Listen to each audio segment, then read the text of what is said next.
আগামী বুধবার চীনে প্রথমবারের মতো প্রায় 50 মেট্রিক টন আম রপ্তানি করবে বাংলাদেশ।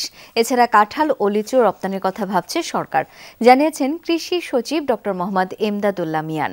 বিকেলে ফরেন সার্ভিস একাডেমিতে চীনে আম রপ্তানি নিয়ে সংবাদ সম্মেলনে কথা বলেন তিনি। জানান, দেশভিত্তিক পরিসংখ্যান করে কিভাবে আম রপ্তানি বাড়ানো যায় তা নিয়ে ভাবছে সরকার। গত বছর ধান আমদানি করা হলেও এবছর তা দরকার হচ্ছে না বলে জানান তিনি। বলেন, ডলার সংকটের কারণে এর আগে সারের ঘাটতি ছিল, তবে এখন তা আর নেই।